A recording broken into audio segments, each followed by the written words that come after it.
My name is Rick Baum, and I'm a teacher at City College. I'd like to welcome you to this forum today, or this panel discussion. And let me tell you about our format and who's participating. So I'm a part-time political science teacher. The other speakers are Edgar Torres, who's the chair of the Latin America and Latinx Studies Department. Muriel Parenteau, I hope I'm saying your last name correctly, who has been chair of the Disabled Students Program and Services at the college, and Stephen Brady, who teaches in the Automotive Body Program at the college, and and then Steve Zeltzer, who's the person who's with the who did a lot of work to put together this program of the LaborFest. What we're going to do is that I'm going to quickly go through some of the changes at the college, and then each of the other people will be speaking for about 10 minutes. I'll try to keep time. And I think the first would be Edgar, then Stephen, and then Muriel, and then Steve, and then Madeline Mueller, who's the chair of the music department, will say a few words about what's happening in the music department and the building of a performing arts center. So I'd like to start off, to just give you a picture of what I would say is the destruction of the college. And I want to compare it with the conditions in 2011, which was before the accreditation crisis took place. If you're familiar with that, the school was threatened with being closed for a few years. That was defeated. And then since then, the policies that were being enacted had continued. And I just want to give you a picture. I know it's probably not good to throw out a lot of numbers at people, but it gives you an idea of just the major changes that have occurred at the college. In 2011, there were over 90,000 students. As of 2019, so I want to go compare it with the period before the pandemic, there were 55,000 students. So the student population declined by 39%. It's gotten worse with the pandemic. I'll come back to that in a minute. And this has happened despite San Francisco's population increasing by about 75,000 during this period from 2011 to 2019. And you can compare it with the Peralta system, which is in the East Bay, Oakland, Alameda, Berkeley. And even though it has a similar student population, which is predominantly about 80% of the student population are people of color from the working class and lower middle class, their student population has only shrunk 7%, while City Colleges has shrunk 39%. And again, their student populations are very similar. The major difference that I could see is that Peralta has a much larger Black student population, whereas by contrast, City College has a much larger Asian American population attending it. And now with the pandemic in the fall of 2020, there was a decline statewide of students of about 11%, but at City College, it was 30%. So it's much more dramatic than elsewhere. So that's one of the factors. Another has been the closing of campuses. So major facilities of the college have been shut down, what I would call satellite campuses. It wasn't used that much for teaching, but one is 33 Golf. Another is the Civic Center campus that serves mainly people in the Tenderloin. Fort Mason, which was a major arts center.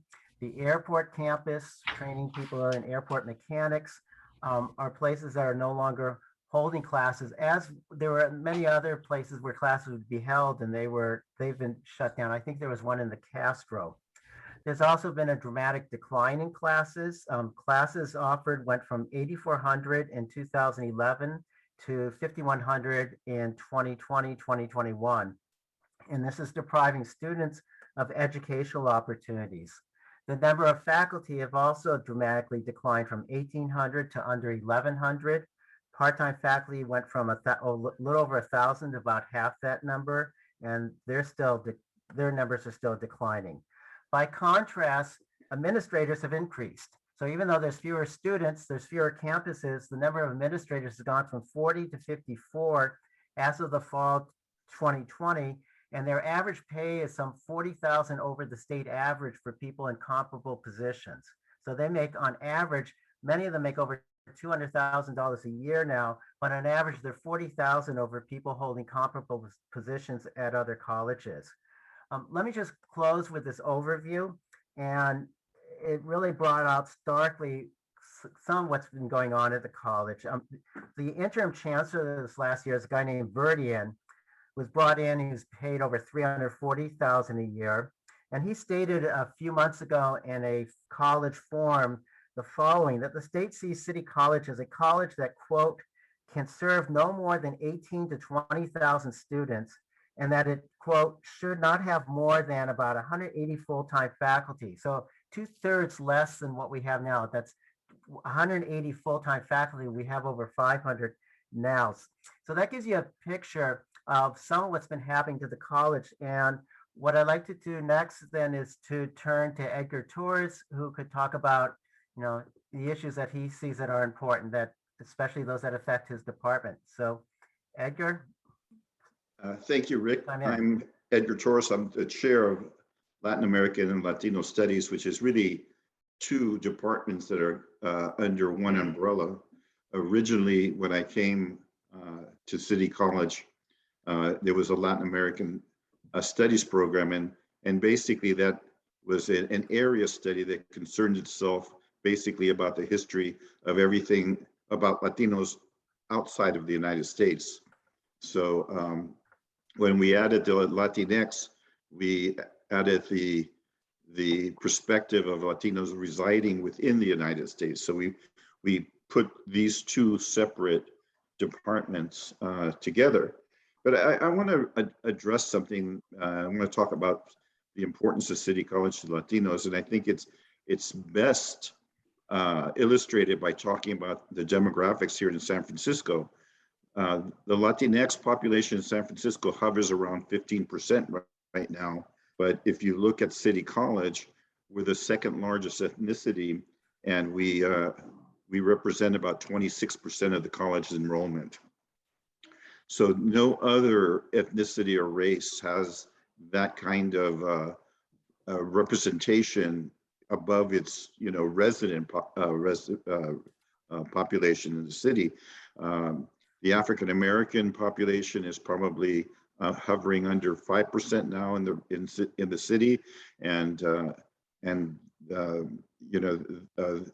they probably are about the same in terms of enrollment at City College.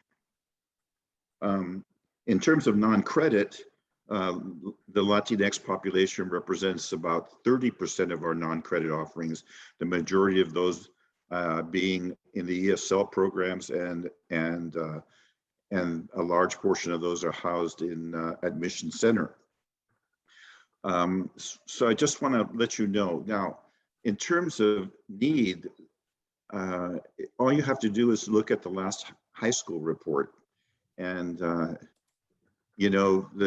highest dropout rate from our San Francisco high schools are the Latinx population, and it's done normally by the sophomore year. The highest unwanted pregnancy, again, falls to Latinos. And if you look at the state of California, the highest number incarcerated numerically are, again, the Latinx population. So that's why programs like ours is so important. Now I want to let you know that we really rarely get a student that's going to get a master's in Latin American studies, or for that matter, Latin American Latino studies. We basically are a service discipline. We provide transfer classes that fulfill GEs to other institutions, but we principally focus on San Francisco State because City College is the largest feeder school to state.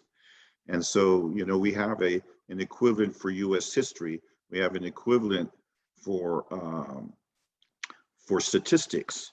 We hopefully will have shortly an equivalent for critical thinking. And so we've been building this program slowly, but these cuts have really affected us. We've lost 23% of our offerings, not because of popularity or numbers, but just because we are forced to make these cuts. Consequently, this coming fall, for the first time, and I'm going to say at least 30 years, we're not offering a history of Mexico course.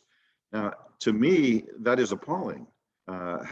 you know, over half of the Latinx population in San Francisco identify as Mexican origins, and not having a history of Mexico class in a major institution like City College of San Francisco in this, you know, is just beyond me. But anyway, you know, we're thin in most of our classes because most of our classes are single offerings, and so now with the loss of almost 25% of our classes, it's getting to a point where students will be stretching out when they can take a class that they desire longer and longer. And of course, we know that the longer it takes someone to graduate, the greater the possibilities that they may fail. A couple of other things, and you know, Admission Center, you know, for over 20 years, the district has had only one EDD specialist, and she's been at Admission Center, and apparently that position hasn't been funded for fall 2021. In addition to that, they've lost almost all of their non-credit certificates, and just recently, their medical office non-credit certificate is no longer being offered, and that is a successful program. Apparently, people are employed before they even graduate from that program, and so we're seeing, you know, the opportunities for Latinos being cut back tremendously.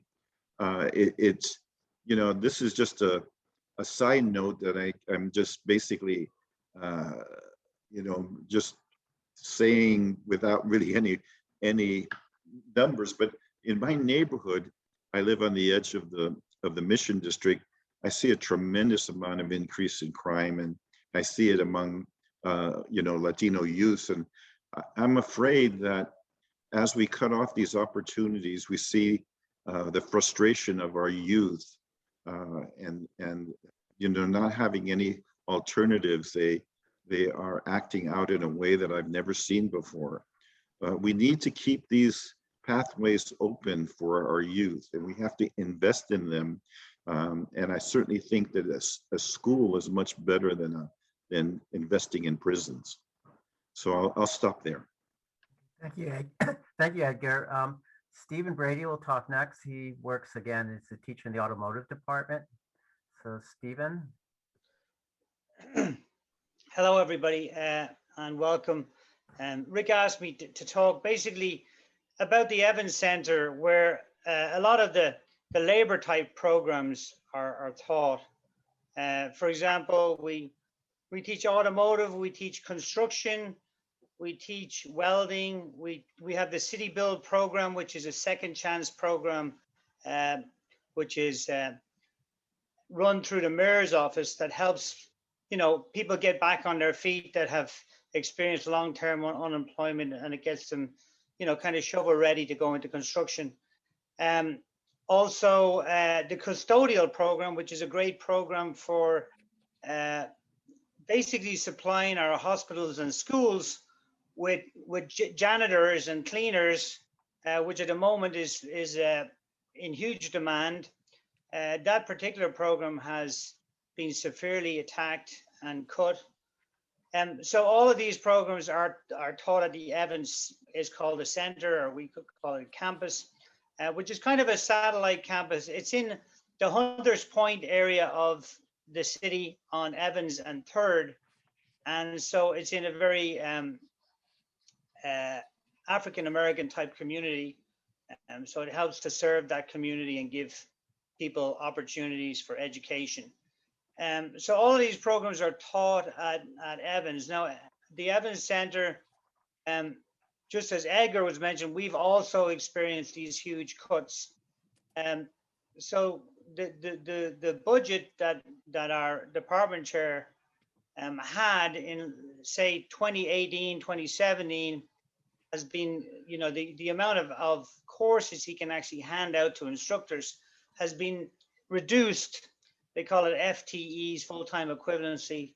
has been reduced from 15 under the old department chair back then to now only about 7.9. So over 50% of the classes being offered have been cut. Also, we're all very hands-on programs, so we tend to have a much smaller class size because we have to help individually help people learn how to work on cars and put together complicated pieces of construction, you know, put up walls and so forth. So it's a much more in-person type training, which has been very, very difficult, as you can imagine, under pandemic. So as a result of that, a lot of our students who are visual learners, many of our students are Latino, and their English skills are not brilliant, but they're really good. If you can show them how to do something, they can do it. As a result of that, many of our students haven't come back to class during the pandemic. So that's been a big problem, and hopefully we've been really pushing hard to try and get in-person classes back in the fall.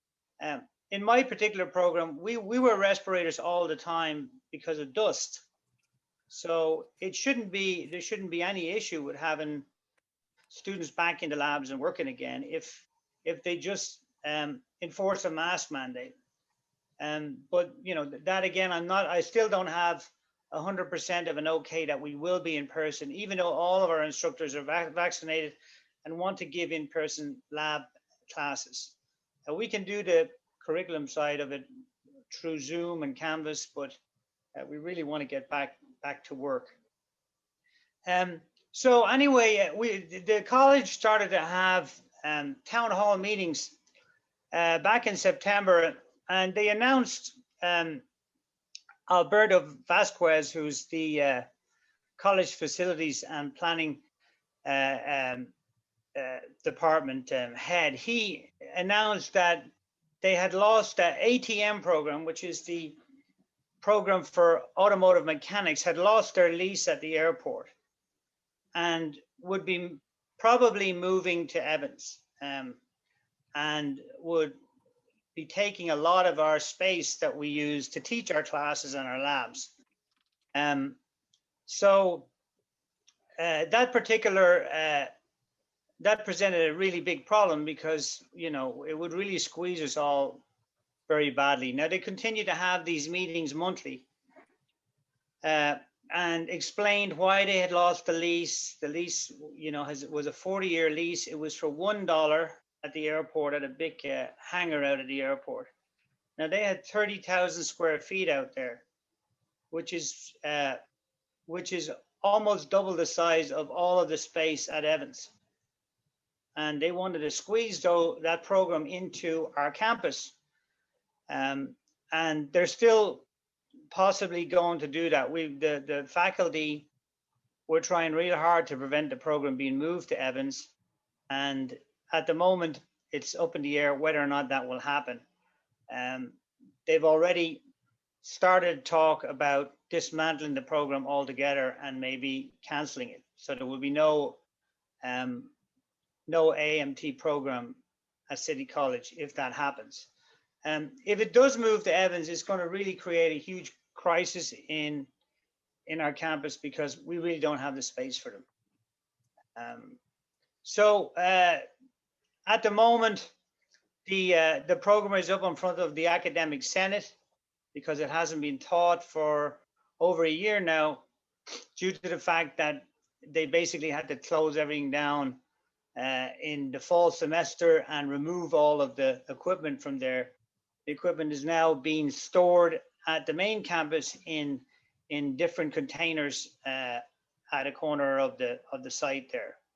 So they're waiting to find out whether or not there's been a lot of pushback, not only from us at the campus, but also locally from residents who feel that here's another, this is a very loud program that generates a lot of noise.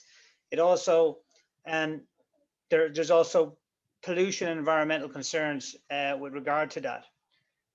In one of the town halls and I believe Steve Zelstra might have been at this one. One of the directors from the airport, who was explaining why they could no longer house the program, did mention that the airport, even though they can't find room for our program there anymore, he said that they're also looking into having their own program at the airport that would be a paid program. So they would charge students and in-debt students to learn that particular trade. And I don't think he really meant to let that slip, but it's quite obvious that that's their intention going forward. So again, we have the privatization education being thrown right in our face. I'm open to take questions at the end. Rick will have a question and answer period, but that's pretty much sums it up. This semester, the AMT program won't be at Evans, and we plan to try and have, as I said, in-person classes. But we have some very good programs. The phone, we have our own specialist, Melissa, who's great, and she helps place our students in jobs. And her phone is continually ringing by employers who are looking for our students to give them good living wage jobs. We also, a lot of older adults who maybe want to change careers or maybe want a hobby in construction or also take classes. And we also find, I personally love the older adults because they help mentor and advise the students and spend time talking to them and giving them their life experience, which I think is great. What the state chancellor has a vision for our community college to just serve people that are coming out of school, coming out of high school, for the first couple of years, get them to use up any grant money they can before they transfer them on to a 4-year institution. But from a trades point of view, they essentially just want to give people a basic start in the trades and then move them on as soon as possible. None of our classes are repeatable. So if people want to take them again, they can't do that, which is also, I find very, very frustrating because it's very difficult to learn a skilled trade in one class or with just one attempt. It takes a while and practice to get really, really good at something. So I'll leave it there and give it back to Rick, and you're welcome to ask me any specific questions later. Thanks a lot. Thank you, Stephen. And just to be clear, he's in a program that's teaching people skilled trades that they need, that there's a greater demand for. And what is the college doing? They're just dismantling a lot of these programs, and they aren't when they should be expanding them. Our next speaker is Muriel, and I hope I'm saying your last name right, Parenteau. Yes, you are saying it correct. Okay. Thank you. So Muriel, as I already mentioned, is with the Disabled Student Services Program. So please take it away. Sure. Thank you for inviting me here. It's an honor to be with the other people on the panel. I am currently the coordinator of Disabled Students Programs and Services at City College. The acronym is DSPS. We provide state and federally mandated academic accommodations to over 2,500 students with disabilities at City College. I'm going to talk about the impact of the COVID-19 pandemic on students with disabilities, how we successfully push back against a proposed 40% cut to DSPS classes, and what we can do to reverse what's been happening at City College. The transition from in-person to online instruction was difficult for everyone, and even more so for students with disabilities. When we had in-person classes, DSPS instructors were able to assist students with disabilities one-on-one. When we switched to online classes, DSPS students often struggled to find a helper who could assist them in navigating the technology. And some disabled students, like many students in general, didn't have access to the internet or computers. Students with mental health disabilities reported an increase in anxiety and depression. Having to take exams while on camera was very nerve-wracking for some students, and many DSPS students dropped their classes or chose not to enroll at all. Sheltering in place also contributed to a sense of isolation. Zoom meetings can offer a connection, but for many DSPS students, in-person instruction, counseling, support, and social interaction with peers fosters a sense of community. And that, of course, has a positive impact on mental health. DSPS instructors and staff rose to the challenge, versed in finding solutions. DSPS instructors use email, snail mail, phone calls, in addition to Zoom to engage with students. And at the same time, DSPS saw an increase in enrollment in certain distance ed classes because it was easier to attend the class online than in pre-COVID days when they had to physically travel to a campus, and that was a hardship. It's my hope that when we go back to in-person, DSPS will be providing both an online and in-person version of some classes. DSPS also provides disability-related academic counseling. Due to the continued funding cuts, DSPS was not permitted to replace 3 full-time DSPS counselors who had retired or left City College. This resulted in longer wait times to register with DSPS and get appropriate accommodations. This is not only a hardship for the students with disabilities who need help right now, but a delay in providing accommodations also puts the district at risk of being out of compliance with the Americans with Disabilities Act. Hiring more DSPS counselors costs much, much less than dealing with ADA-related lawsuits. The district announced in February, like many people know here, that DSPS classes would be cut by 40% beginning for fall 2021. Department chairs and coordinators were directed to create new fall 21 schedules, forcing us to decide which instructors would lose their jobs. I knew that the DSPS special budget from the state was running a surplus. Cutting faculty jobs made absolutely no sense. I refused to submit an abbreviated fall schedule. DSPS students, faculty, and staff work together to get the message out to the San Francisco community. Students with disabilities, their families, caregivers, and friends, and members of nonprofits serving and advocating for people with disabilities inundated City College administration with emails and letters. They, together with DSPS faculty and staff, gave public comment at Board of Trustees meeting, expressing the importance of DSPS classes as a lifeline. DSPS instructors, classified staff, and students created videos calling on the college not to cut DSPS classes. And I want to take this minute to give a big thank you and a shout out to Senior and Disability Action, Disability Rights Education Defense Fund, Disability Rights Advocates, Pomeroy Rehabilitation and Recreation Center, Creativity Explored, the ARC of San Francisco, Independent Living Resource Center of San Francisco, AFT 2121, Rebuild City College, and all the department chairs and faculty at City College who, even though their programs were being threatened, chose to support, to put in a voice for support for DSPS and the students with disabilities at City College. I met with several members of the Board of Trustees, several San Francisco supervisors, and city administrators. I expressed my concern of the devastating impact the cuts would have on the disability community. I also provided a PowerPoint presentation explaining the unique way DSPS is funded by the state and that it made no financial sense to cut DSPS classes. Every student with a disability enrolled in a DSPS class provides 2 sources of income to the district. It may sound like cutting classes would save money, but in fact, DSPS would lose more money in state funding than it would save by laying off the 6 instructors whose jobs were threatened.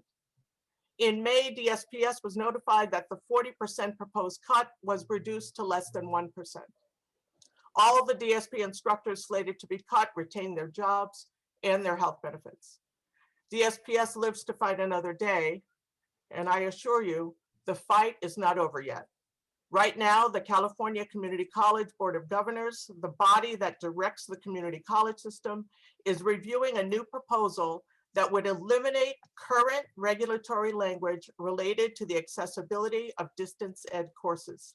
This proposal would eliminate the line of text that says that distance education must comply with the ADA and Section 508 of the Rehab Act. This means that distance ed courses would not be required to be accessible to everyone. This is an equity issue and a civil rights issue. Students with disabilities intersect all our communities. You can take action by submitting an email to the Community College Board of Governors opposing the removal of this language from the Title V distance ed regulations. Comments are due by August 6th, 4 o'clock. I will put this in the chat. Please send written comment to regcomments@cccco.edu. And finally, what can we do to reverse what's been happening at City College? We need to shift the focus towards a renewed vision of the community college system as a collective good for the state and the residents of California. Put the community back in community college. Make it tuition free and open to all. A community college is not a business, and people are not widgets. We need to advocate for City College at the local and state level with people who are pushing for increased funding to City College, not agreeing with continued cuts. A vibrant community college with a diverse curriculum and student body is in the public interest. It results in an educated and informed citizenry that can have an impact on both the economy and the ballot box. We need to vote in a legislature and a board of trustees that shares this vision. Of course, vote early, vote often, bring your friends. Another way to fight back is to enroll in a City College class right now. When enrollment increases, it's very difficult to justify cutting classes. California should implement a wealth tax that would fund UCs, CSUs, and the community college. Colleges in California used to be tuition free. City College of San Francisco trains a substantial number of paramedics, firefighters, police officers, lab technicians, radiologists, nurses, dental assistants, and culinary and hospitality workers. City College also teaches English as a second language to thousands of San Franciscans every year. City College trains essential workers who were on the front line during the pandemic. The City of San Francisco should recognize the importance of City College as a partner in fostering the safety, security, and well-being and prosperity of San Francisco. Therefore, there should be a line item in the city budget dedicated to funding City College. Thank you very much. I'll stay around for questions. Okay, thank you, Muriel. And I should say that I teach an academic class as American government, and a lot of my students benefit from the DSPS program, and it makes them able to be successful and get through college. And to think about cutting it by 40%, you've got to wonder what is the mindset of those who are making these kinds of proposals. So what I would like to do now is look at why is the downsizing taking place? Why is this happening to City College? Who's responsible for it? And those on the panelists do not necessarily agree with me, so we may have disagreements, but I want to lay out what I see as the major reasons why what is happening to City College has been happening to it. And since 2012, when the accreditation crisis has happened, we've been constantly told there's one crisis after another. Once the accreditation crisis was solved, we're told constantly that there's a structural budget deficit, and over again. There may be some truth to it, but we're never shown the facts that would substantiate it. There's a lot of the budget stuff is hidden. Those of us in Heat have been calling for a complete audit of the school's finances for the last 5 years that account for money being brought in and how it's being spent. And I'm willing to accept their conclusions, but it has to be independent and separate from the administration.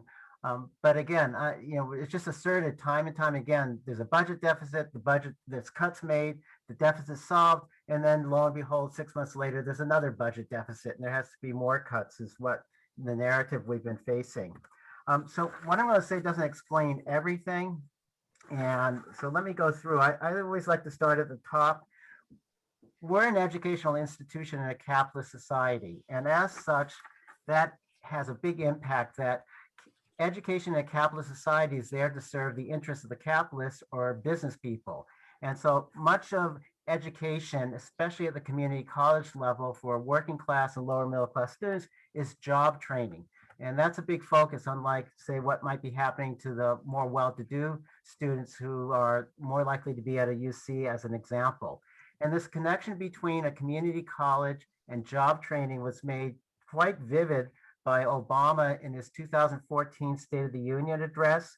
At that time, he expressed his ambition was to connect companies, these are his words, companies to community colleges that can help design training to fill their specific needs.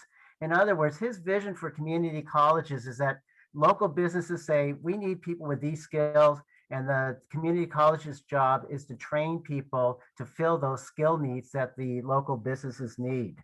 So that's one of the problems, is education in a capitalist society. The second is the California state policies. For years, they have underfunded public education, and terribly so. So that the state, I think, was in the the bottom 10 of funding per student in the K through 12 schools, and I don't have figures for the higher education. And then we've had a state chancellor in charge of the community college system throughout the state, who's carried out many detrimental policies or has advocated for them. They include, among other things, as I think Stephen mentioned earlier, a no repeat clause where you can't take a class more than once you've passed it. Although, many classes people want to take more than once because it just bolsters their skills, and the first time through is not sufficient. I mean, his are the type of classes where people may want to take more than once, but others could be things like a dance class, as an example. They show a lot. The state chancellor shows a lot of opposition to lifetime learning. For them, as I believe Edgar said, the ideal student is someone 18 to 20 years old, right out of high school, who attends full time and is done in 2 years. Well, yeah, that might be nice, but for many students at City College of San Francisco, that is impossible. Many of them have family obligations. I'm always amazed at how many of my students have jobs. Many are working full time so that they can afford to go through school. They can't get in and out in 2 years. Yet that is the orientation of what the state chancellor wants for the students. It's unrealistic. It doesn't really address their particular circumstances. And we have to keep in mind that the state of California is not dominated by Republicans and Trump supporters. It's been dominated for a number of years by the alternative party, the Democrats. And I think that has been an ongoing problem, that the people that we look to for our greater support are not supporting us and supporting our institutions like public education. Another reason for this downsizing is the value of land in San Francisco. It's limited, the amount of land there is, and there's tremendous pressure on the part of people who are supposedly called developers to get their hands on the property belonging to an institution like City College. So some of that land has been transferred to them, specifically 33 Gulf Street, which was a small campus and as a place for administrators.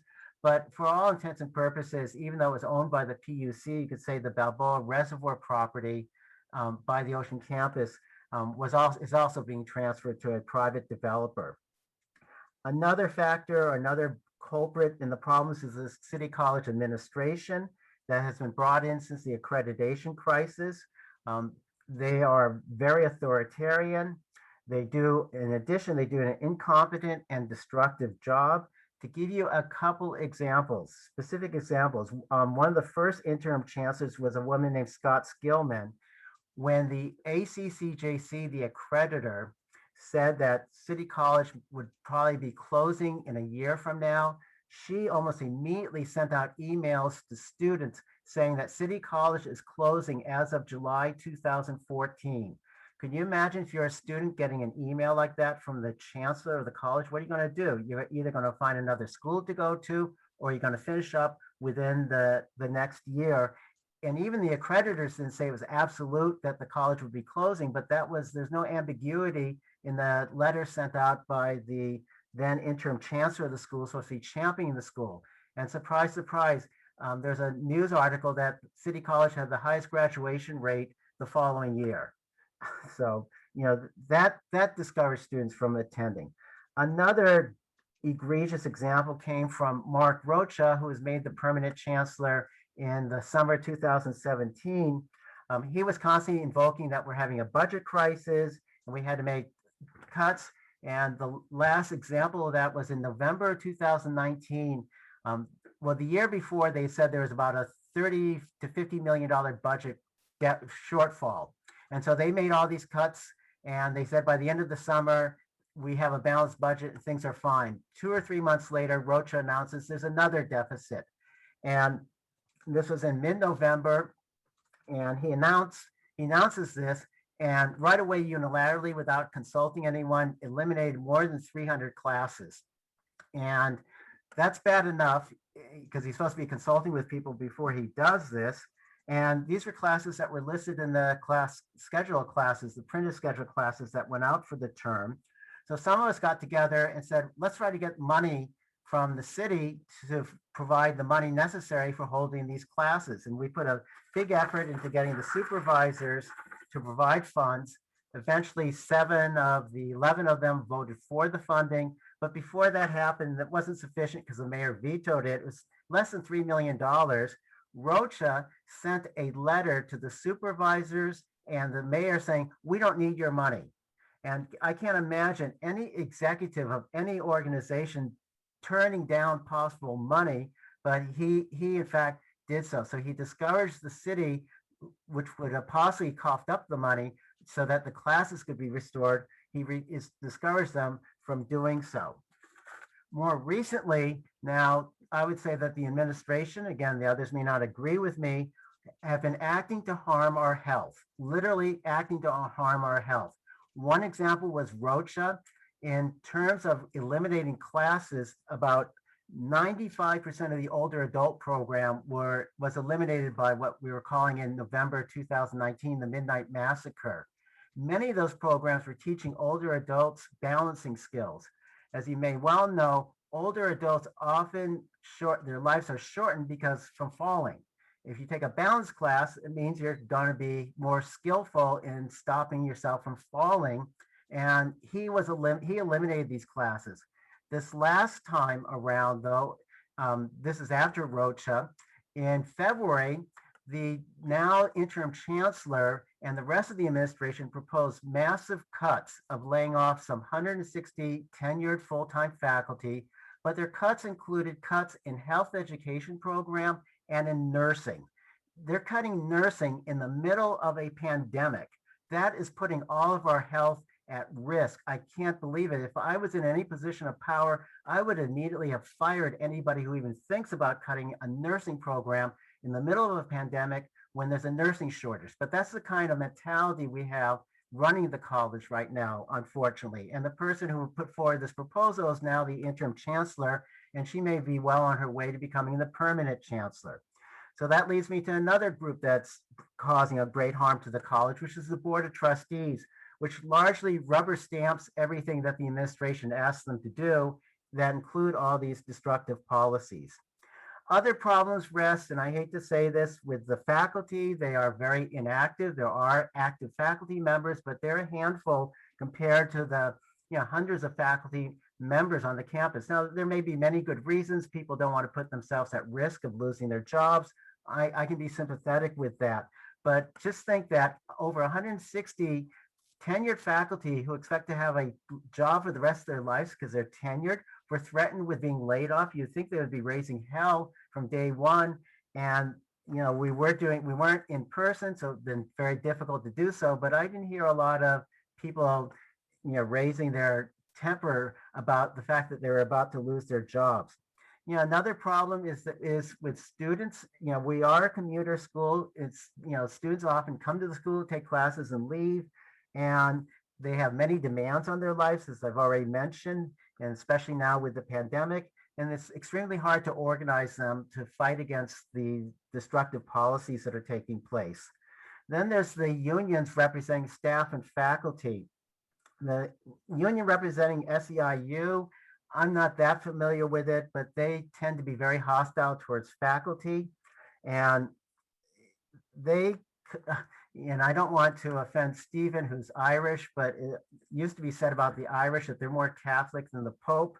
Well, in the case of the SEIU leadership, they tend to be more supportive of the administration than the administration is of itself. And so they've been a big problem in terms of dealing with the policies at the school because they've been supportive of what's been going on. And then my own union, which represents the faculty, AFT 2121, I see that they have been way too collaborative with management. They've been accepting the claims of management about a structural budget deficit, which then justifies cuts and cuts in our pay, which is what's in the current contract. Now, again, that budget deficit may be real, but they just assert it. They don't prove it. And while negotiations were taking place in the spring for our one-year contract, they at one time were saying our deficit is $30 million. All of a sudden it became $12 million, and they didn't explain how it all of a sudden so much of it vanished so quickly. And I find that very problematic. Another thing is that, you know, many of us were pushing for a resolution that was written by the HEAT group calling for no confidence in the administration leadership, and the union leaders essentially blocked the members from even voting on that particular resolution. One of the problems with both unions is that they have a very top-down way of organizing. Basically, leaders make the decisions for everyone else, and then they ask the members to carry them out. I have the theory that that's not the way you organize effectively to be powerful. You organize effectively to be powerful by including members in making decisions about strategy, about goals. It's my theory, if they're participating in making these kinds of decisions, they own them and they're more willing to get active. But that's not what happens in my particular union. In addition, they have perpetuated, as do faculty unions across the country, two-tier contracts in which you have a group of part-time instructors who are job insecure, who are paid significantly less for teaching the same class as full-time instructors. And that's not healthy in terms of creating unity and creating a more powerful union. There are alternatives to this. There's a Vancouver Community College in British Columbia has a model for doing so. Now, despite all this destruction taking place and all the negative stories in the press about the college, what is really interesting is that the public widely supports City College of San Francisco.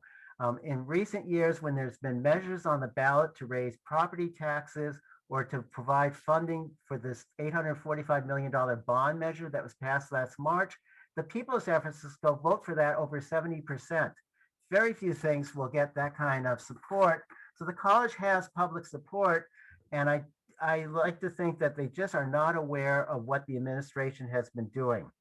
So what's to be done to solve these kinds of problems? I think what we need is a mass movement that's committed to democracy, that supports public education, and opposes the policies that I've been discussing that would demand that the state fully fund public education, and it would have to be in favor of other needs like free medical care, among other things. And people may disagree with me on this, but I think they have to recognize that the Democrats have been continuously failing us, and I have very little hope for any future. Mass movements have been effective in the history of City College. I mean, Muriel gave the example of what was happening with her department to get their funding restored. In July 2013, when the accreditors announced the closure, threatening to close the college once and for all, there was a big demonstration in San Francisco. It got about 1,500 people.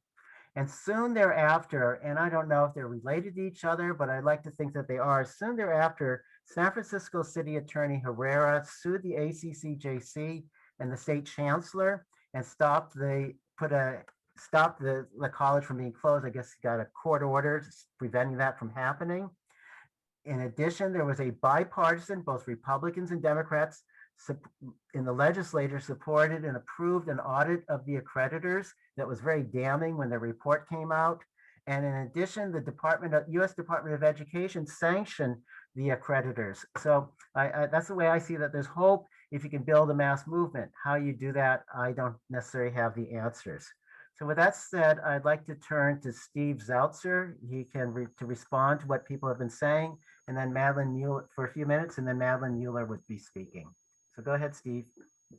Okay, thanks, Rick. I think we have to look at this as not just a struggle to defend colleges and staff, faculty, and students, but what is the ideology that has led us to this precipice of the destruction of City College?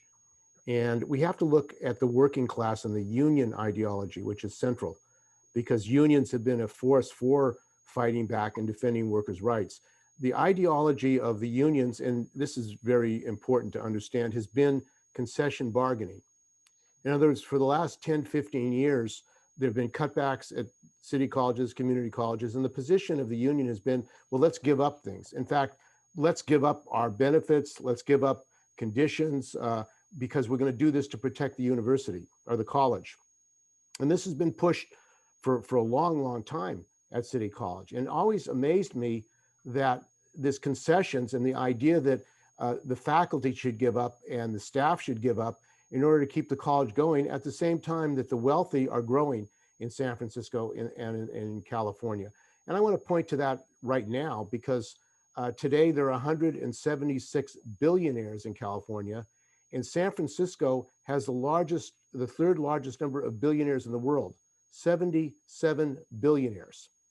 Think about that. There's 77 billionaires in San Francisco, and yet the position of the unions is we have to make concessions. We have to do concession and bargaining. And if we look at the last quote unquote bargaining session, what happened was the administration and the Board of Trustees matter-of-factly said, we're going to demand cutbacks so we can get concession bargaining. This is what they said at a board meeting. This is what the administrators said. And the union accepted that.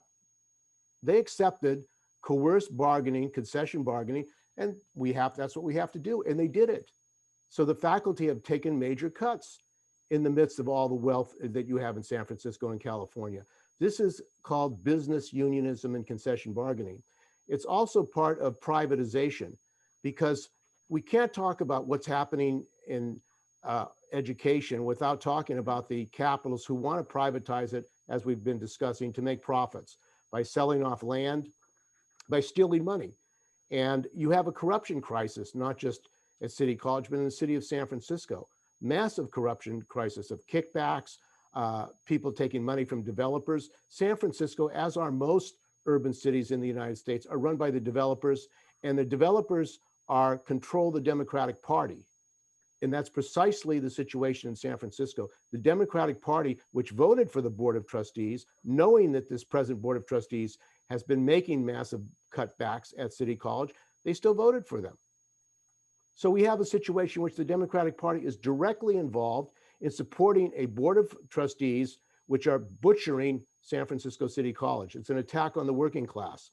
And the question of unions and the California Federation of Teachers, statewide federation, there's been no emergency meeting to campaign to educate people. When I first brought up, and others, we need to have an education campaign against privatization, a previous president, Elisa Messer, said, let's wait till we get the accreditations done, then we'll educate people about privatization. That has never been done either in San Francisco or statewide at the CFT. You can't fight privatization without educating people about what it is. And there's been a complete and total failure by the labor movement, and I'm talking about all education unions, all public service unions, to educate people about what privatization is. Why? Why is that? Because that's an ideological struggle. That's a fight against Newsom and the Democrats, which are pushing privatization. The funding formula, which has been passed by the Democrats, including those in San Francisco, punishes colleges unless students graduate within 2 years. This is an attack on poor Black and brown and white working class students who can't afford to go to college full time. It benefits wealthier students. This is an attack on the working class. There's been no call by AFT 21 or the California Federation Teachers demanding that the Democrats repeal this reactionary funding formula for the community colleges. Far from it. They don't raise it politically. They don't organize. They don't educate. It's not part of their agenda. So what can we do about that? I mean, that's another issue. We have to have a statewide campaign, and HEAT has called for a day of action on September 20th, where the Board of Governors will be meeting in Sacramento, and we need to get students and faculty from throughout the state together to fight for free public education. And the fact of the matter is there could be a capital tax on the billionaires, 25% capital tax that would completely fund public education, that would also fund free medical care for all. I mean, think about the wealth in California. This pandemic has increased the wealth massively of the billionaires, yet there's no call by the unions for a capital tax. Why? because the unions are in alliance with the Democrats, and the Democrats don't want to go after the billionaires because the billionaires control them. And that is really the reality. And that's why they're not going after the billionaires. I think we need to have a Labor Party. We need to have worker candidates in the next election. They're going to have a program to make the billionaires pay for this crisis. I think we have to say that we want to establish community college reestablished as a college for older students program, which was eliminated, for full ESL training, for full funding. I mean, when we talk about the shutdown of the SFO training program, and the same corrupt administration at the city say openly that they want to privatize and set up a private training facility. Is this the job of a city that we live in, to have private training programs when we have a great community college here? That's apparently the direction that we're in. Now, how are we going to get this? How do working people get these things? You have to organize, you have to educate, but also you have to prepare for a strike. And when they demanded concession bargaining and givebacks, what the union should have done is said, well, we're going to shut down the campus and involve the entire working class, because the attack on City College is not just an attack on City College, it's an attack on all workers, all trades, all working people, and oppressed in San Francisco. That means a mass strike. And I think the period we're in now with COVID, we're going to maybe having 5 to 10 years of this COVID crisis. It's not going away. We need major restructuring of our society if we're going to survive. We cannot survive in this country, in this world, without restructuring a society in which we have free medical care for all, in which we have free public education for all, in which we have housing, public housing for all, not run by developers, but run by the public, as it was in the 30s when there was massive public housing built in many cities. This requires preparation for mass strike action of the entire working class. The only thing the capitalists understand, the billionaires, is power, the power of the working class. That's what we have to push for. That's what we have to educate people around. And it's not going to be immediate, but the conditions now in this country are ready to blow up. And actually, the right wing are using these conditions to build a fascist movement. And it was really striking at City College when a gay faculty member was openly attacked in the college in ethnic studies. And the reaction was, when this faculty member went to the Board of Trustees meeting and reported on it, nothing was done about it. Right here at City College, there's a homophobic attack on a professor, Filipino professor. Nothing is done about it. What does that say about the political state that the union and working people and the students and faculty are in at City College? It's unacceptable. And as we did at San Francisco State, in the strike that we had that set up ethnic studies, you got to prepare to use your organization and power. If you're going to be successful, you have to fight. And if we rally working people, we can win. Working people have the power to change our reality. We have to explain what's going on, and we have to organize for it. And I think that that's the only real solution that's going to challenge the billionaires who really run San Francisco and run the world. Thank you. Thanks, Steve. Madeline, did you want to say a few words? Madeline Mueller, who's the chair of the music department. Well, very few, because I'm crashing your panel, but two other venues that we have to keep our eye on. In Washington, D.C., yes, the billionaires, the Koch brothers, who are running a whole bunch of this stuff, and Lumina, the billion-dollar foundation that's money from student loan, which is now what, $1.7 trillion in student loans. And that's what they're doing to our students of color, many of whom aren't rich, and make them go full-time and give them these loans that they can't get out of. They're indentured for life. And so we've got to keep track, because Jamie Marasatis, the head of Lumina, I know from a contact I have in Washington, D.C., he ran the cabinet of ed. He sat in the office under Obama. They did whatever Lumina said. They did it. He sat in the office during the Trump cabinet of ed, and his group is back. And they've just invited our local state chancellor, Eloy Oakley, to be a consultant. Give me a break. He's paid for by Lumina. And so we're going to have to watch Washington, D.C. very carefully. That's one arena. The other is this perfect storm against City College, which has been not that long ago was one of the 11 best community colleges in the nation by an independent research out of the East Coast. And we're the largest. Well, we don't fit the state's goal, which they've had since Prop 13 in the 1970s. I've been around a long time and I know this history. They wanted desperately then to have this community college run out of Sacramento, they being the Sacramento, the state chancellor's office. Let's have one union contract and one board like the regents. It's a power ego thing coming out of Sacramento. And I was up there making sure it didn't happen in the 70s. They tried again in the 80s. And then they tried again with the Lumina paid for Student Success Task Force recommendation. It's number 7. It hasn't been done yet, but they are trying very hard. And I know from a friend whose stepmother-in-law was part of the State Board of Governors about 6 years ago, that they were having dinner parties at the time with Jerry Brown and I guess it was Bryce Harris at the time, saying to the State Board of Governors, yet again, let's just control the whole community college system from the state level. Let's be like UC and CSU. And we can do it. And this was a quotes from these 2 dinner parties that were reported to me. No school should be more than 20,000 students. Did you hear that said earlier in this meeting? Yeah, now it's public. But that for ease of management, and Edgar, who knows he's been on a negotiating team with me, how many times did we hear the administration say we needed to have fewer departments because for ease of management? Oh, give me a break.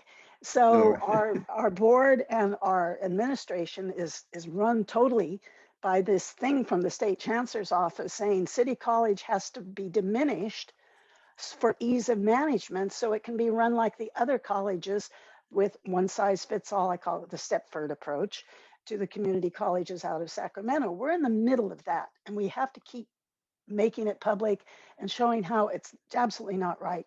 It will destroy San Francisco. We know that. And it will destroy the community college system. Each community college has its different community.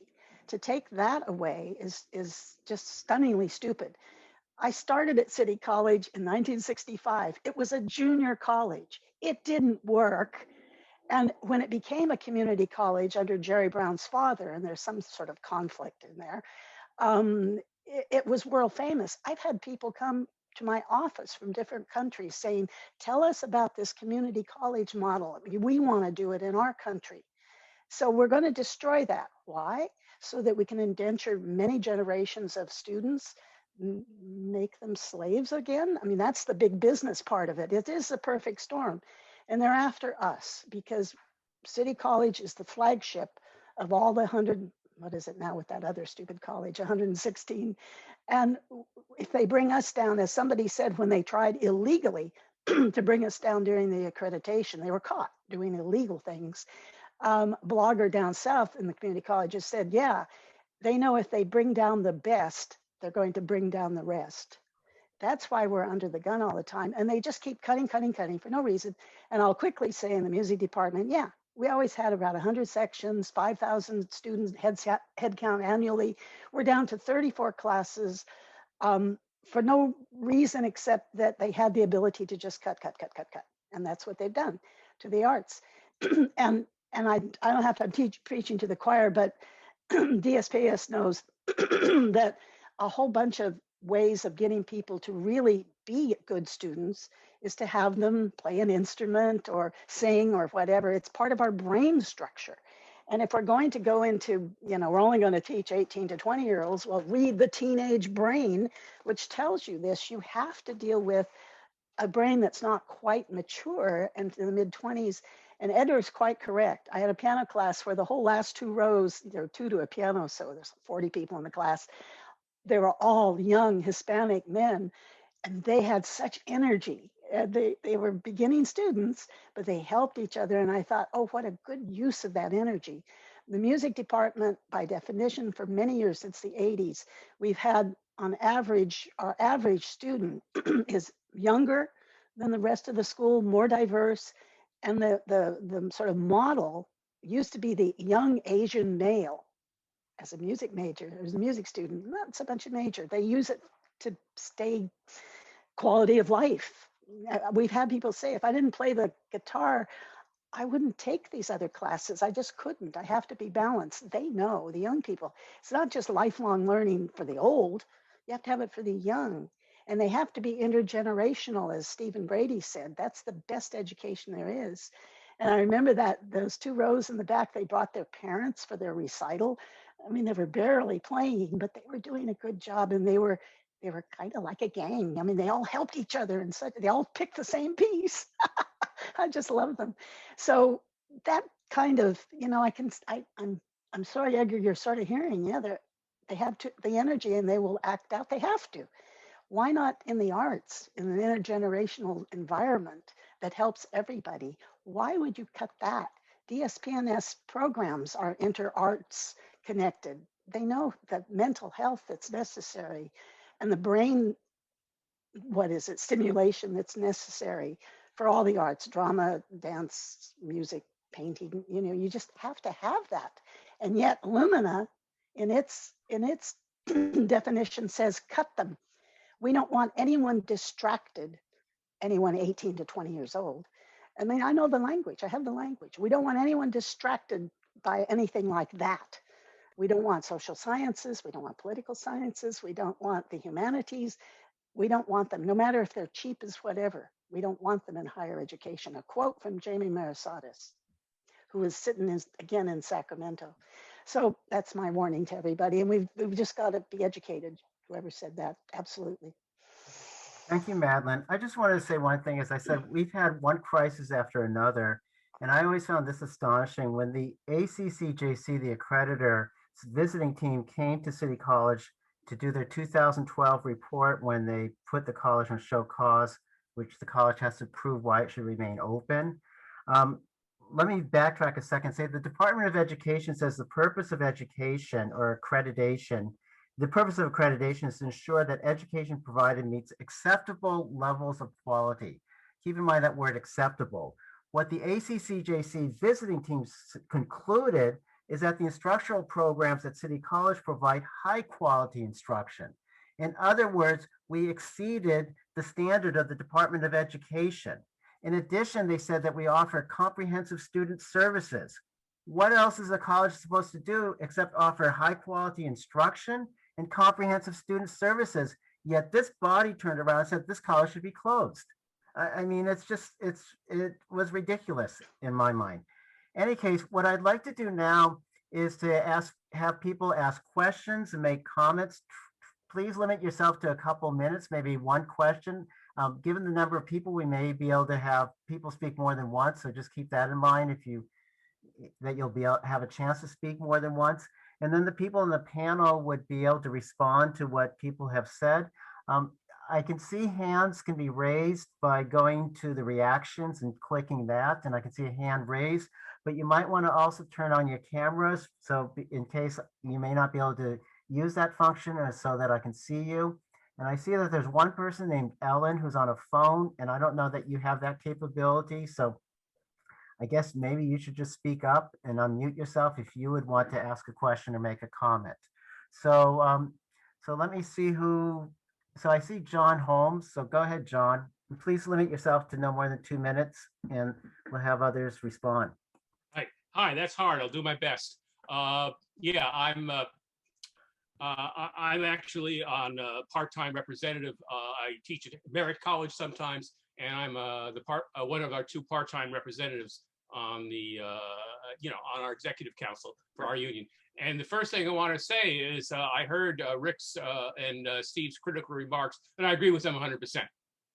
Absolutely, the union absolutely totally dropped the ball at the AFT 2121 in a situation. Basically, the main thing I want to say is that when you hear them say there isn't any money, pay no attention. Not just, I mean, City College is short because the administration of City College wants City College not to have a lot of money so they can carry out the cuts. And even if it is true that they're short on money, California is rolling in money at this point. All that money that's supposed to go to community colleges coming from Newsom and coming from Washington and so forth. And the main thing is, even if they don't have the money, the fact is, if people remember the wave of strikes you had of teacher unions that rolled across the country a couple of years ago. The administrators always said they didn't have any money, and you go on strike and shut down the campus. And sure enough, they suddenly discover at the last second that there is money. In fact, in my own union, we were threatening to go on strike leading up to our last contract negotiation. The sole issue being equal wage for part-timers. And sure enough, after much toing and froing and claims they didn't have the money, we now actually have part-time equity. And that's because we threatened to go on strike. Main thing is you have to mobilize. And also the other thing is, it's an extremely good thing to be going back to face-to-face because it's exactly online classes are devastating for poor minority students. We've heard discussion about that. I mean, hey, and you can't teach a welding class face-to-face. So the situation is we should be fighting for all classes to go back to face-to-face. I know I teach history. When I was forced, kicking and screaming, to go from teaching face-to-face to teaching online, not only did my enrollment drop in my classes, it whitened, okay? So we should be fighting for face-to-face, and of course, for all the safety precautions that you need for that, like masks, like everyone being vaccinated, like every student who wants to be vaccinated is vaccinated, every instructor is vaccinated, everyone has got masks, and that's what, and of course, also proper ventilation. In the schools. Then you know, the fact is, here we are in San Francisco. We're not in Missouri. The current readout is that you're vaccinated, you have a mask, you're okay. And I'm done. Let me cut you off. You'll have another chance to say something. I'm finished. Let me also say that I didn't say this with the budget deficit at City College. The primary way it gets funding is through student enrollment. And the administration, as far as I'm concerned, has been discouraging student enrollment. So this so-called structural budget deficit is generated by their policies. I would like to put that, keep that in mind. But does anyone on the panel want to respond to anything that was just said? Like I said, we may have differences among ourselves, so I think would be useful for those to be aired. So Stephen, Edgar, or Muriel, do you want to respond to anything that's been said? If not, I can just go on to the next person. Okay. Let's go ahead. Okay, Bernie, I know that why don't you had a few questions. Why don't you ask one and let us respond to it one at a time? All right. I am a very experienced public administrator and planner on a very large scale. I have paid with my life in many circles. I agree with everything that has been said here, and thank you very much. The problem is you have to approach this on what works, not ideology. Ideology has to flow from what works. We have, and I agree with everything that's been said, the people who are criminally complicit in forcing in effect these cuts through privatization and everything else are incompetent and illegally situated. What they have done is not simply been malefactors. And what needs to be done in terms of they have changed the state laws so they can no longer be prosecuted. There are many of us who put together organizations, not by accredited ideologies, but simply because of moral good. And I preach to you from help. I worked with the San Francisco Bureaucrats, with the Coalition of San Francisco Governments, San Francisco Tomorrow, the Sierra Club. I work with a large group of very highly qualified legal people. As you know, I've put in a lot of time and money in terms of the City College. Is the question how to recapture Balboa Reservoir, get the vote reconsidered? That's one of the things I think Bernie wants to say. How can that be pushed? Gordon Moore was the only one that voted against the acquisition, I think. And that was because his brother was a classmate of Stuart Flashman. Okay. And I helped fund Stuart's, shall we say, work on this. I provided a still better alternative on development through leasing the reservoir. It made it pay for everyone, including investors, and not turning it over 2,000 units of unaffordable Bernie's housing. pro forma that he talked about is showing how Balboa, a different kind of development approach could be a revenue stream for the college. And About 26 to 30 million. but I think dollars a year. you should ask the question. Yeah, could you ask a question? The Because I'd like to question go is- on to. I make The point. question is recouping the control and the resource of the Balboa Reservoir. To do that, you have to make, in effect, the Central Labor Council support its fellow union. What other You need to- answers? Not you don't want You to need answer. to be part of an established organization, however feeble, and should we say morally complicit. You Okay, have- let me stop you there. You'll probably get another chance. Does anyone have any ideas about how you could reverse this Balboa Reservoir deal that was made? I mean, the only hope that some have put forward is maybe they aren't going to be able to get funding to build the housing, but it's What we proposed was a leasehold to bridge housing that would have provided cash flow, taking the possessive property tax in effect and putting it back into, in effect. you know. We gave a lot of very direct response. No, you're not listening to me. No. You I want set out to something that for a works few minutes. I want to give other people a and we chance didn't to get respond. support from you. Please, Bernie, let me have others respond. I know one person who's here who is very involved in this, who's a lawyer, maybe want to speak. Jean, would you want to say anything in response to what Bernie said? I was afraid you were going to call on me, Rick. Well, I know you're a lawyer and I know that Okay. you were active in the issue. I don't think that the rest of us I are can't, there. I mean, Bernie's asking a really good question. And interestingly, I had the same conversation with someone else earlier today. It's my end. I don't know what kind of action could be taken at this point in time. The deal is done. The agreements have been made. There was an open house by the developer over the weekend. It's hard for me to imagine. Maybe there's a possibility this could be taken to court, but I can't right now off the top of my head think of a legal reason where you could try to undo the agreement that was already entered into, unless perhaps you could find out that the terms were entered into under corrupt circumstances, which could nullify the agreement. If you nullify the agreement, then you could start over and consider entering into the kind of agreement that Bernie is suggesting. Take a lot of legal firepower to do that, and a lot of money to engage in that kind of activity. But there's a chance it's possible if you could find enough corruption. That's the only thing I can offer.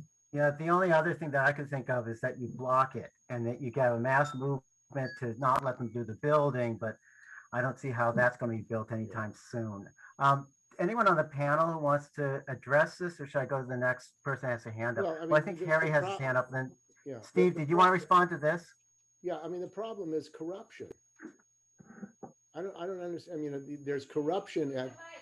Oh, that's what I said, Steve. If you could prove that there was corruption, then arguably the contract could be nullified. Yeah, well, the problem is the problem. But you have to prove corruption. Let me finish. One at a time. It's not a heat meeting.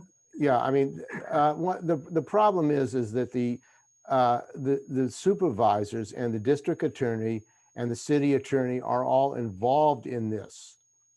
We don't have a neutral body that's going to investigate corruption.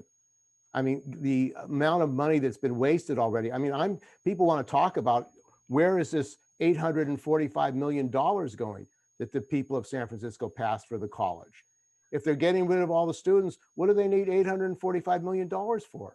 Well, I'll tell you what they need it for developers and cronies that are going to get that money, because there's no real oversight of that money. So this is a political crisis. It's not just individual corruption. The Democratic Party is a corrupt party. They cover up the corruption. There are no investigations. They're not prosecuting the corruption at City College or even investigating it. And we've had reports at meetings about the corruption at City College. There's no investigations. And the reason is it's politically wired. That's why we really have to have a political solution. We need a Labor Party. We need working class candidates that are going to actually say people have to be held accountable, and the people who are destroying City College have to be held accountable. And this is the only way you're going to challenge that, in my view. Anyone else on the panel want to respond to anything? Go ahead, Stephen. You have to unmute yourself. Yeah, something that became obvious to me about this whole is the common denominators in all of this. The PUC, for example, which is going through a spate of problems with management. They sell, on one hand, they're selling off that 17 acres for $11 million, which in San Francisco is nothing. And then over at the 1550 Evans, they're asking the college to give them $35 million to help with a project that they're doing there. So, it doesn't take a really long nose to smell something really, really stings here, And Rocha made that agreement with them, and one of the supervisors, one of the reasons he didn't really care about what happened with the whole airport thing was that he was so bent out of shape because there was a chance that he wouldn't get the 35 million that Rocha had promised for the development over at the other site. So I think if we can maybe get an investigative reporter in there or something that can get some of the I's dotted and T's crossed, we might be able to figure out a way to get the whole thing thrown out. Thank you. In case people aren't clear, and maybe Steve was perfectly clear, but I just want to say is that this land, the Balboa Reservoir was sold for a dime, $11 million. It's probably worth $110 million or more. And the PUC that collected this money is then turning around and telling City College, we're getting $30 million of your $845 million bond measure to put up another building that basically we're in control of. It doesn't make sense. They could have sold it for a lot more money and used that money for their building. Anyways, Harry Bernstein, you have your hand up. So do you want to make a comment or ask a question? Please take only a couple minutes or no more than 2 minutes. Okay, I'm just going to touch on a couple of things that maybe panelists would like to comment on. First of all, I'd like to ask John Holmes, on behalf of us at the college, if you'd reach out and the president to AFT 2121 and make sure that they know about battling for equity. I'm going to mention, I don't have the date, but in the next 10 days or so, I think is the first meeting of the new bond oversight committee that's been charged for the first time with the oversight of the $845 million. Of course, they don't look at it as it's being spent. It's a year later. They look at the audit reports, but still that's a very critical thing. Phil Ting, our legislator, has said he's tired of bailing out City College. There is all that money. We know it's at the state level, and he says that as if it were his own money. Then we have the question of the search for the permanent chancellor. I don't know if anybody wants to weigh in on that, because it looks at the moment that there's not really a strong alternative to the present interim chancellor, which looks like it would be very bad news for the college. But she has a nice exterior, makes everybody happy to work with her, and she has this velvet glove with a hand of steel, and but she hasn't really been on her own as she would be. Can I answer Harry's question? Yeah, go ahead and answer I'm done. Harry's question, okay. Then I'll go up to the panelists if any of them want to respond. Let John speak, please. Yeah, I was going to let John speak first. Yeah, so our president, Jennifer, is very close with the leadership of AFT 2121. And our union has historically been the partner of AFT 2121. We've worked together. And I can assure you that anything that AFT 2121 asks us to do, we will do. Now, the problem is, from my perspective, that I think AFT 21 has dropped the ball in this situation by signing a total sellout contract. And in some of our internal union discussions, what I've made is criticisms of the policies of AFT that was not taken well by some of the other executive committee members. So, not by all, by the way. So I think essentially, if AFT 2121 reaches out to our local, anything that AFT 21 wants, our local will do. Now, for our union itself to try and step on AFT 21's leadership toes by doing something independently, I suspect that's not going to happen. Got it. It would be a good idea. Anyone on the panel want to respond to anything that's been said so far, like Muriel, Edgar, or any you want to respond to anything? Edgar? I'm fine. Okay. Muriel? Yeah, I'm fine. Okay. Boy, I don't see any other hands up. So if people want to speak more than once, Stephen. Okay, Stephen Just Brady. one quick thing. I want to comment on what Madeline has said, and she mentioned the word slavery. And, you know, student debt is slavery. You can't file for bankruptcy and get rid of a student loan. You can, if you can't pay for your car, you can turn it back in, or you can't pay for a house, you can turn the keys back over to the bank, but you can't turn your education back over. You're locked in there, just like a slave in chains. Okay, thanks. You know, I was thinking, since it's a group here, do people want to talk about what could be done kind of thing? Like, how can we reverse what has been going on at City College? And it's really, I think, to a lesser degree happening in Peralta, the downsizing, the depriving of students of educational opportunities, which I see as racist because the students are predominantly people of color. And you know, all these administrators will say we're anti-racist, but then their policies, which is what counts, is detrimental to educational opportunities. But anyone have any thoughts that they'd like to share of what could be done? Because personally, I've been involved in this for 10 years now, and it's been, I haven't seen anything positive, at least in terms of City College. Although Muriel gives me some hope, given what happened with her program, getting their funding restored. But it's just been an ongoing thing that's been happening at the college. So I guess, Bernie, you have your hand up, and then Jean and John. Go ahead, Bernie, you have to unmute yourself. I always do. And thank you very much.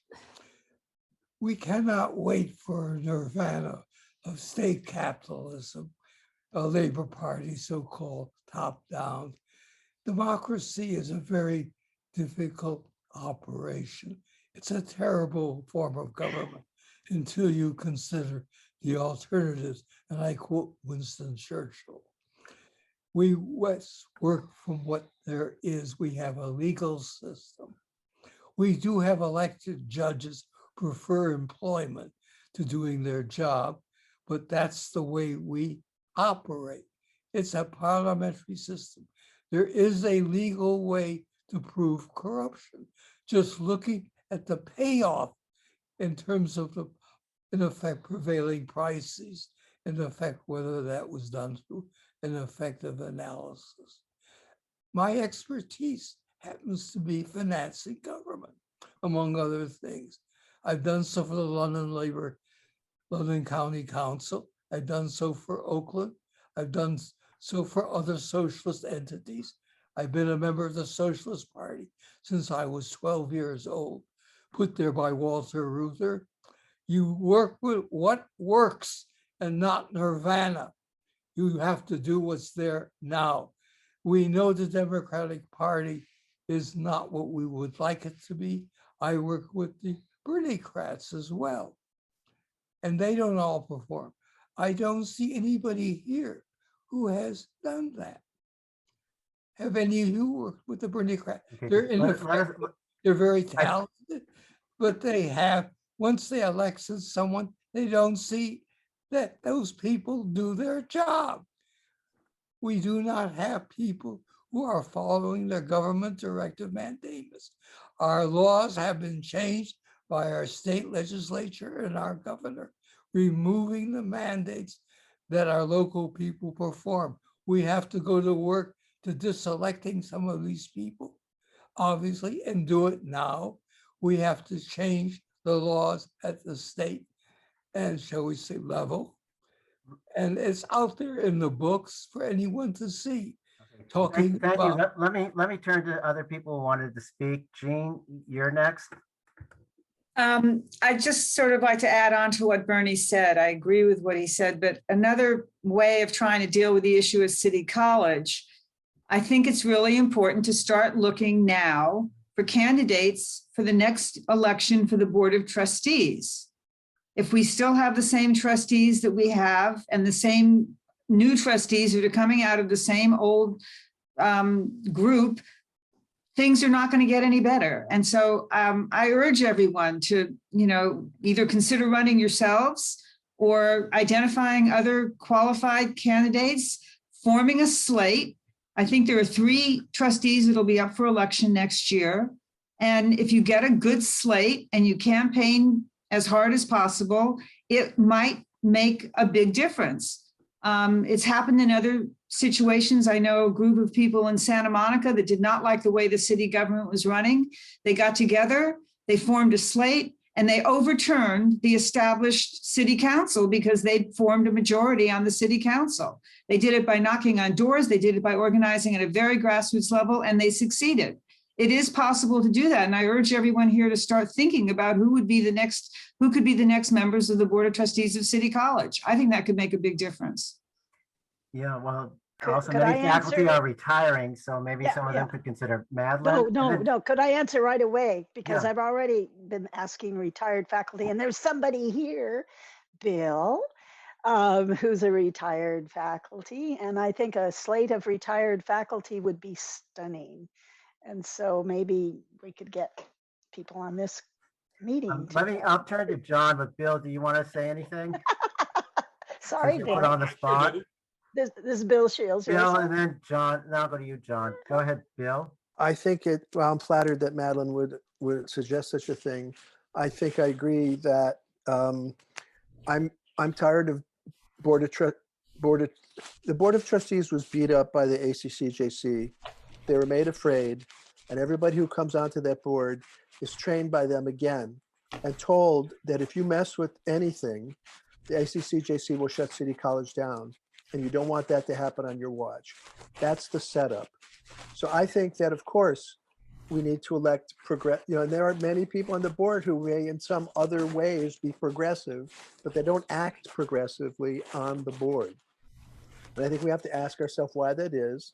And I think it's always an organizing issue. You need to get people who will be true to the base that elects them. But I think we also have to take on the state, chancellor's office, because they're the ones who continue to run this neoliberal downsizing agenda. And I know it's a lot to do, but I think we have to look at it structurally in that way. Just a thought. So is this your initial campaign speech? Go ahead, John. Okay, well, I just got to tell you something. At Peralta, we unseated 2 bad news trustees. We have a solidly pro-union board of trustees to the point that the chancellor is indeed threatening to take us into receivership. And the net result is we're still getting cuts. It just doesn't matter. And it all's coming from the top. Here we are in a totally blue state with 2 Democratic governors in a row and complete Democratic control of the legislature, and Obama in Washington throwing money at the community colleges, and it just doesn't matter.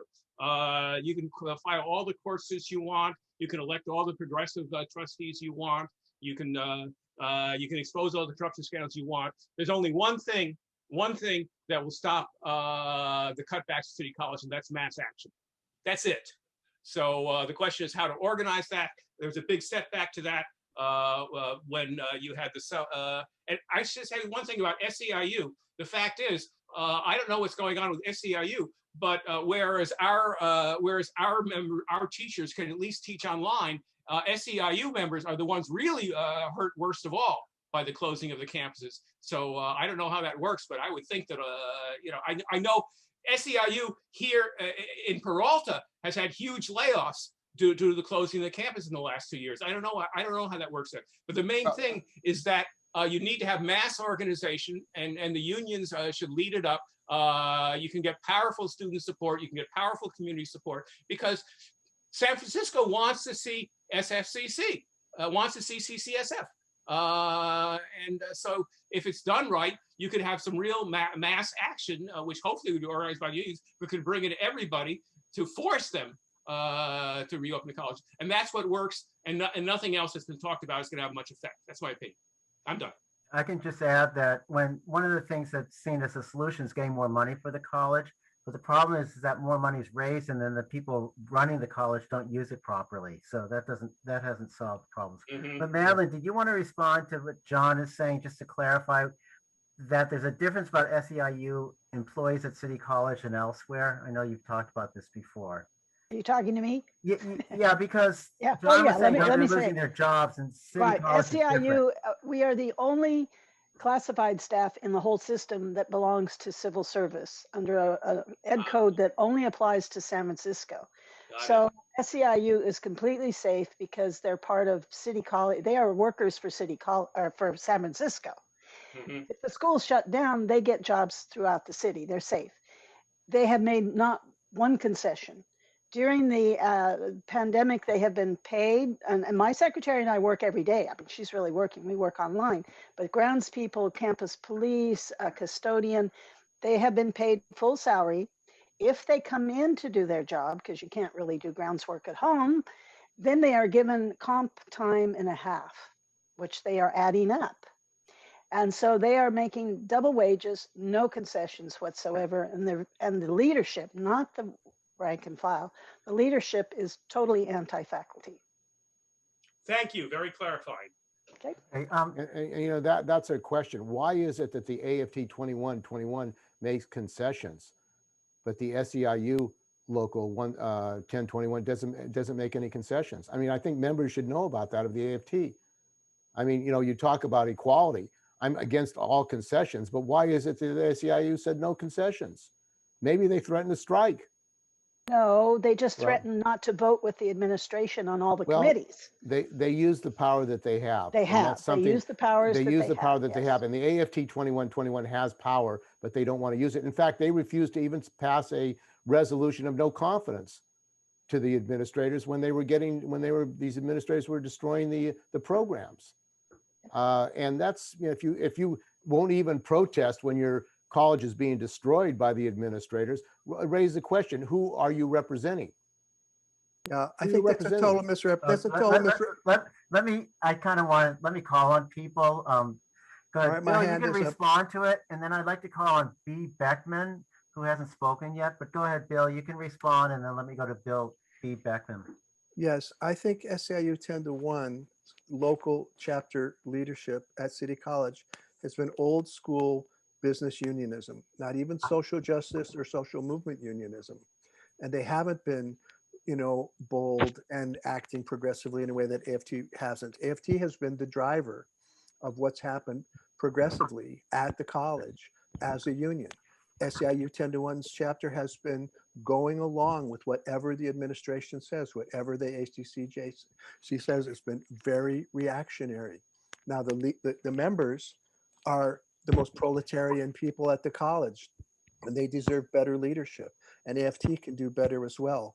But I think it's a false narrative to say that somehow they've been out there in front. It's AFT that's been organizing mass actions all through this almost 10 years of fight back, not the SEIU 10-1 chapter. Yeah, the AFT leadership has been organizing concessions. That's what they've been organizing. Well, they also disagree. I have to disagree there, Steve.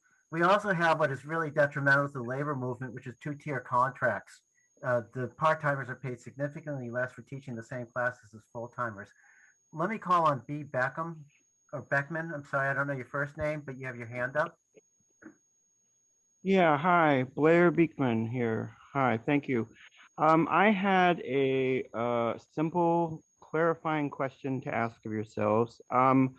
Is it fair to say that in all, you know, the discussions that have been going on, you know, it's been my personal feeling that since about, I think it's about 2008 when the economic recession happened, that City College has been through like in this massive tailspin ever since. And I think before that, there was just a real sense of vibrancy and overflowingness of knowledge and people going in for education and just a lot of good stuff happening. It was a really busy, exciting place. I mean, everybody would be around there, and at some point, for some reason, is what you guys are talking about? Is it our intentions to get back to those pre-2008 days? And just I mean, it's my own personal feeling that we're just caught in this the way you talk about administration and all this decision seems to be stemmed from 2008 and the recession. Is that correct thinking? And can we get back to a time before pre-2008? Is that the goal here? Thank you. Anybody want to respond to it? Madeline? And then Could I I'll just call say myself. quickly, it's not 2008, and our budgets through the what's called 311 reports, double audited, our funding was stable. Even all the schools went through recession in those years, as you know. I mean, you're giving very good years. But our problem happened with the illegal takeover attempt to destroy the college, downsize it. As the temporary chancellor of 2012, Pam Fisher, said, City College, she arrived saying City College may survive, but you won't recognize it. And they went after us illegally. That was proved twice by the Dennis Herrera hearings and also a state CFT hearing. And there was a complete change of leadership for the accrediting commission resulting from those illegalities that they dealt with. But up until during those recession years, because I kept close track, we were stable, we were vibrant, we were the one school that was really not being downsized like crazy because of the recession. And we were punished for it. The state wanted us to be downsized and we didn't. Our double audited reports, I have them. I've kept the 311 reports. We were in very difficult circumstances nationally, stable fiscally. So they had to lie about us in order to take us over. But you're right that it changed, but your date's off. It changed in 2012. Yeah, and I'll just add in, as I said before, in 2011, there were over 90,000 students enrolled at the college. During the Great Recession statewide, there's some 500,000 people who wanted to take classes in community colleges, and they weren't able to because they could not get into them. City College, I think, declined a little bit, but for the most part, they kept most of the classes going. And they were putting off other kinds of spending, which was contrary to the typical model of what was happening at the other colleges. The other colleges, they're told there's less money and they make cuts to, and the first thing they usually cut are the classes, because even though that's the thing that makes them money. So yeah, as Madeline says, I'd emphasize again that we were the model of what they did not like at the state level. And the state level wanted this transformation of the community college rather than be a community college, because City College is like a university, a 2-year university. I've taught at many other community colleges, and there's so much less that they offer compared to what City College offers. Like right now, I was looking at our schedule. Even with this reduced schedule, the college offers 8 different languages. Yeah, I don't think any other community college in the state does something like that. Plus, they have well, anyways, they offer 8 language classes. They have programs that other college, a variety of programs that no other colleges has. And as a result, many students come to City College because that's the only place they can find the kinds of programs that are offered at City College that aren't offered elsewhere. So yeah, I would agree with what Madeline's saying. I think Stephen and then Harry. Just real quickly, I've been 20 years only, nothing like Madeline, but she'll probably back me up in that, enrollment is affected a lot by the economy. If the economy is in a downturn or a bad time, students tend to flock into City College to retrain or get new skills. Whereas if the economy is doing really, really well, we tend to have a lower number of students because they're busy, they're working. City College has a lot of working parents and people that if they're very busy, they might not take a class a semester. And that's one of the beauties of it, and I've been part of me getting my own education was through City College and being able to take classes at times that suited me and my schedule, and my family's schedule. So that's one point. The other thing too is the negativity that's being created that hasn't really gone away since the accreditation crisis has affected the college. And if you were a student interested in taking classes, wouldn't you take it at a college that you know is sound and solid, and not one that has all this negativity and downsizing happening? So that tends to turn, I think, a lot of students off. Another thing which we haven't mentioned is we always used to have a very, very popular catalog that came out every semester telling everyone in the city what classes we have. And many students would just browse that catalog and say, oh, that's an interesting looking class. And they go and take it. We had to fight tooth and nail just to get a little postcard out for the fall semester that just basically tells people that we're going to be open. So, I mean, it's not, hold off, Steve. So that's a huge advertising loss that we've had right there with the loss of the schedule. Blair, does that answer your question? You're muted. Do you feel you've gotten an answer? I want to address. Yeah, I'll let you talk, Steve. But Blair, did that answer your question? Yeah. Please let Steve speak, and I'll offer a quick thought afterwards. Thank you. Okay, go ahead, Steve, and then Blair, and then I'll come back to Harry. Let's be clear. This is a wrecking operation. This is a wrecking operation. That's what it is. When you don't even put out a brochure of your classes, a schedule, and they've gotten $51 million from COVID funding, or they haven't even, I mean, where's the money gone? Where's the money gone? And I don't agree with Bill about this union has been in the forefront of progressive action. You can pass all kinds of resolutions you want. When the sale of the land came up at the PUC and at the Board of Supervisors, there was not one AFT leader there opposing the privatization, the sale of that land. Where were they? Where the hell were they? Why weren't they at the Board of Supervisors challenging the board? You better not privatize this land. It's going to hurt our students who need to park because they're working class students working at different jobs. They were MIA. We have known for years that the leadership of the union, not just the AFT, but the CFT, do not want to fight privatization. There's no campaign against changing the funding formula that Ting and these Democrats passed. Let's be clear, it's the Democrats that passed this reactionary funding formula, punishing working class students. It's not the Republicans, it's not Trump, it's the Democrats. And because of the tie of the unions to the Democratic Party, they refuse to fight them. And now they're telling the faculty that they should go back without even demanding vaccines for the students.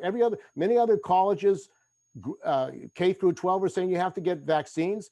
You can't even get that action by City College. What is going on? Who do they represent? I mean, they should have industrial hygienists going through the campus to see if it's properly prepared with ventilation and other things. Hasn't happened. This is a real life and death question, because if the faculty and students go back and and there's an outbreak at City College of the virus, COVID, you could have people die from that. It's an emergency situation. But there's no emergency response by the CFT and the AFT 2121 leadership. In fact, he'd had to raise it as a resolution or a statement to demand action. And that's after they demanded it, then the AFT 2121 responded to that. I don't think that's progressive. You have to wait for somebody else to raise it before you act on protecting the students, faculty, and staff from COVID. Does that have anything to do with being progressive? So let me call on Blair, because you want to speak after Steve, and I think Bill may want to respond, and then I'll go to Harry. So Blair, you wanted to say something? Yeah, thank you. Just thank you for the clarification. That is a better way to. It was described. 2012 is when things really went down, basically. But it was still my understanding that after 2008, the first wins of what the new administration of City College would be doing. And it was kind of like put off, but yet it was the threat was there after 2008. I think that's how I remember it. If that's helpful, and just a reminder, I know we were in a wartime situation pre 2008, but it's just nice to hear the importance of college education and what a college can offer, and what really City College was doing pre-2008, and good luck to ourselves how we can get back there. Thanks. Okay, thank you. So Bill, did you want to say something or?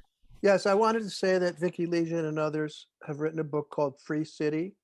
I just put it in the chat. I think that gives the best overview of the array of forces that have been involved here and the fight back. I can't disagree more with Steve on this. Again, AFT 2121 has been key, along with the Safe City College Coalition, at organizing mass action, repeated mass action. There was research done, there was legislative lobbying done. It takes a whole comprehensive campaign firing on all cylinders to fight back. The fight back has been partially successful. It has not been fully successful, and we need to keep fighting on. People at the college need to keep fighting on, along with all of our allies in defense of public education. And yeah, against privatization, against the whole right-wing agenda. But I would suggest for folks who are not intimately involved with this whole issue, to please take a look at the book Free City by Vicky Legion, Mickey Ellinger, and others. I think it's a really helpful backgrounder. Thank you. And I may have to say that as an alternative, I wrote an article in Monthly Review called The Teachers Union Against Itself that takes a quite contrary view of that. So if you're interested in that, you can just type in on Google, a Teachers Union Against Itself. But Harry wanted to speak, and then John, and then maybe we should just wrap it up. So again, as I mentioned at the beginning, I acknowledge even within the panel, people have differences of opinion, and it's good that we're airing them. So Harry, and then John. Yeah, there was a discussion about the classified union and AFT. I just want to bring up one other incident. Early this year, Diana Gonzalez was pursuing cutbacks. She said there had no concessions. She said there had to be massive concessions because of a great deficit. And she was asking for them from the faculty union, and apparently got some willingness there. She asked for the classified staff, was told in no uncertain terms they were not going to put up with any concessions, any givebacks. So at that point, the administration moved to take $21 million out of the retirees' health benefits fund that they would be forced to repay. They had to go through a great deal of problem to get it approved on various levels, and they got that. So there is, otherwise, I'm sure they would have got the concessions, and maybe we wouldn't have had to have the 163 faculty laid off to get concessions that led to the that were the tentative agreement. Okay. Just a comment. Okay, so maybe John, as someone from Peralta, maybe you'll be making the last comment because we're up to 9 o'clock. I know people have to leave. Actually, I want to end on a positive note, and actually, I think I can. Okay, go for it. The one thing we have to remember here is, like, I remember I was involved. I spoke at a really huge rally for the grad student strike just before coronavirus hit, and then the lockdowns. And coronavirus and the lockdowns between them killed the grad student strike dead. Now, the fact is, we don't know what the future is, but the fact is students are going back to classes face-to-face. That's the plan. We have to fight to make sure that this is done in the safest possible fashion, like Steve was talking about. But with the easing of the lockdowns, we're starting to have a nationwide strike wave. You know, and once students are back on campus and the faculty are back on campus and we're no longer messing around with Zoom meetings, it becomes much, much easier to organize mass protests against all the bad stuff that is going on. So I think actually the future may be a little bit brighter than some of us feel right now. Still under, the last thing I will say is, so I place a lot of the blame on the leadership for what happened at AFT 2121, but there's also as a fact, I'm sure a huge number of the faculty were just plain demoralized by what was going on over the last year, and we're feeling intimidated. Maybe when we get back on campus and things start to reconstruct, we'll start to see more militancy and more possibility to actually do something about all these cutbacks.